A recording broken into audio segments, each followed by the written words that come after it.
Continuidade aqui ao nosso segundo vídeo aula aqui, gente. Agora vamos falar sobre o gás natural. O gás natural é o mesmo, um exemplo que a gente pode citar, que é o gás de cozinha, né? E que é muito usado, né? E para uma observação antes da gente falar sobre o gás natural é que o cheiro dele não é o cheiro que a gente sente quando, por exemplo, tem um pequeno vazamento, né, lá no botijão lá. Não é o cheiro mesmo natural do gás, não. Na realidade ele não tem aquele cheiro, né? Ali já é um cheiro que colocaram nele para que a gente possa sentir, saber o momento em que está ocorrendo, por exemplo, um vazamento, certo? O gás natural, além de ser mais barato e facilmente transportável em dutos, apresenta uma queima quase limpa, né? Olha aí, que polui muito pouco a atmosfera em comparação ao carvão e ao petróleo. Então, nem todos os combustíveis fósseis são muito prejudiciais ao meio ambiente, né? No caso do gás natural, ele não é muito prejudicial. Ele não causa muita poluição. O prejuízo ambiental causado por ele é muito pequeno, né? Isto é, comparado com o carvão e o petróleo. E o duto, o que seria esse duto? Seria difícil, né, transportar o gás em um caminhão, né? Já que é gás na realidade, né? Então, transportar, assim que eu falo, em grande quantidade. Então, hoje, para se transportar o gás natural, utiliza-se mais os dutos, são espécies de tubulações, canos grossos, ferro resistentes, né? Que é por ele que se transporta mais o gás natural. Inclusive tem um gasoduto que liga o Brasil à Bolívia. A Bolívia tem muito gás, né? Que liga a Bolívia ao Brasil. E esse gasoduto ele é usado para transportar o gás lá da Bolívia para o Brasil. Então o gás que vem da Bolívia a forma de transportar é através do duto, dessas tubulações, semelhante às tubulações que são usadas para distribuir a água na cidade, né? A rede de distribuição de água, semelhante a ela é o gasoduto, né? O duto, que é usado, são tubulações também que transportam não água, mas o gás, né? Até o local onde vai precisar do gás. E é utilizado na geração de energia elétrica também, importante, nas máquinas e altos fornos industriais. Nos motores de veículos também, tem carro que é movido a gás. Nos fogões, foi o exemplo que a gente citou no início da aula, gás de cozinha. E no aquecimento de residências, entre outros. Então, gás é outra fonte de energia importante, muito usada. A gente usa mais aqui nas residências, né? Para cozinhar. Só que em outros lugares a utilidade do gás vai muito além disso aí, como a gente citou agora, né, gente? E então, sobre o gás natural e sobre o carvão mineral, sobre os combustíveis fósseis, encerrou aqui, né? Então agora a gente vai entrar nos combustíveis renováveis, as energias renováveis. E aí a gente vai iniciar aqui falando sobre a biomassa. Que energia renovável? É aquela que o combustível renovável, né? Aquela que pode ser reposta na natureza, né? Que não vai acabar de um dia para outro igual aos combustíveis fósseis. A biomassa é um exemplo, né?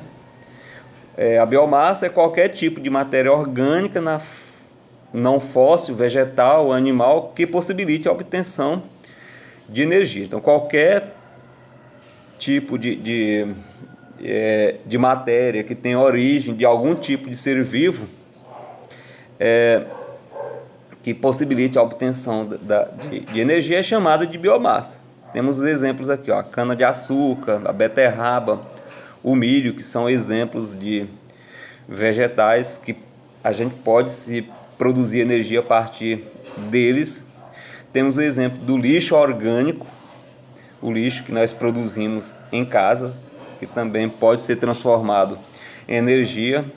A lenha, o carvão vegetal, a mamona, o algodão, que são todos exemplos de vegetais ou que têm origem vegetais e que pode ser transformado em, em energia, né? No caso do carvão mineral da mamona, o algodão pode ser transformado em biodiesel, né? O biodiesel da mamona, o biodiesel do algodão, acho que algumas pessoas aqui já devem ter ouvido falar, né? Então, todos eles aí têm origem vegetal ou animal e podem ser transformados em energia. Portanto, são exemplos de biomassas.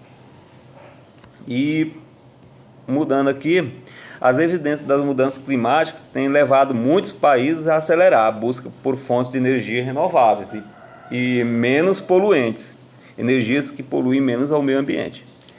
O caso do Brasil aqui, que eu já citei aqui em outro momento, em outra videoaula, o Brasil nos últimos anos tem buscado muito fontes menos poluidoras, fontes renováveis, para ajudar até na questão da disponibilidade de energia, né? Tornar o Brasil um país menos dependente de, por exemplo, de importação de energia, né? E ficar menos refém aos elevados preços dos combustíveis, do petróleo, né?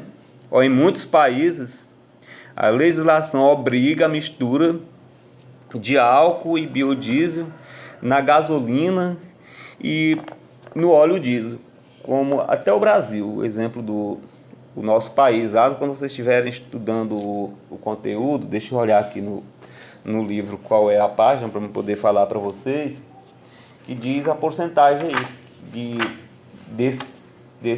do biodiesel que deve ser acrescentado bem na página 61, que deve ser acrescentado ao óleo diesel e também a gasolina, né? Por exemplo, aqui diz que no Brasil, em 2016, misturava-se 27% de álcool à gasolina, era obrigatório, e 7% de biodiesel ao diesel petrolífero, só para vocês terem noção, né? O Brasil é um dos países que adotam essa medida aí de misturar o álcool e o biodiesel, a gasolina e o óleo diesel. E essas exigências visam a redução nos índices de poluição atmosférica, né? Olha aí.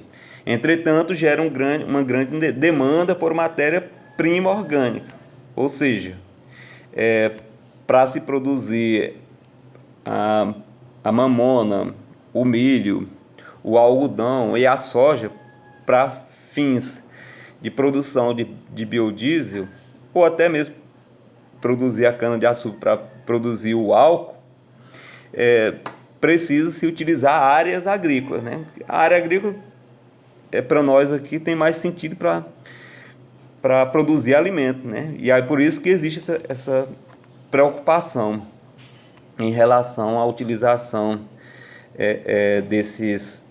a utilização de terras agrícolas, de áreas agrícolas, para produzir a matéria-prima, que seriam a matéria-prima para a produção do biodiesel, né? E que gera muita discussão. Vocês vão ver no livro de vocês, alguns estudiosos dizem que isso pode gerar até a diminuição da produção de alimentos no futuro, se por acaso houver uma ampliação da produção do biodiesel, né? Ou seja, de utilizar áreas agrícolas, expandir áreas agrícolas tendo como finalidade a produção do biodiesel. Certo? A gente vai encerrar a aula hoje. Tenham um bom dia a todos. Eu vou passar o exercício aí. E tudo de bom para vocês.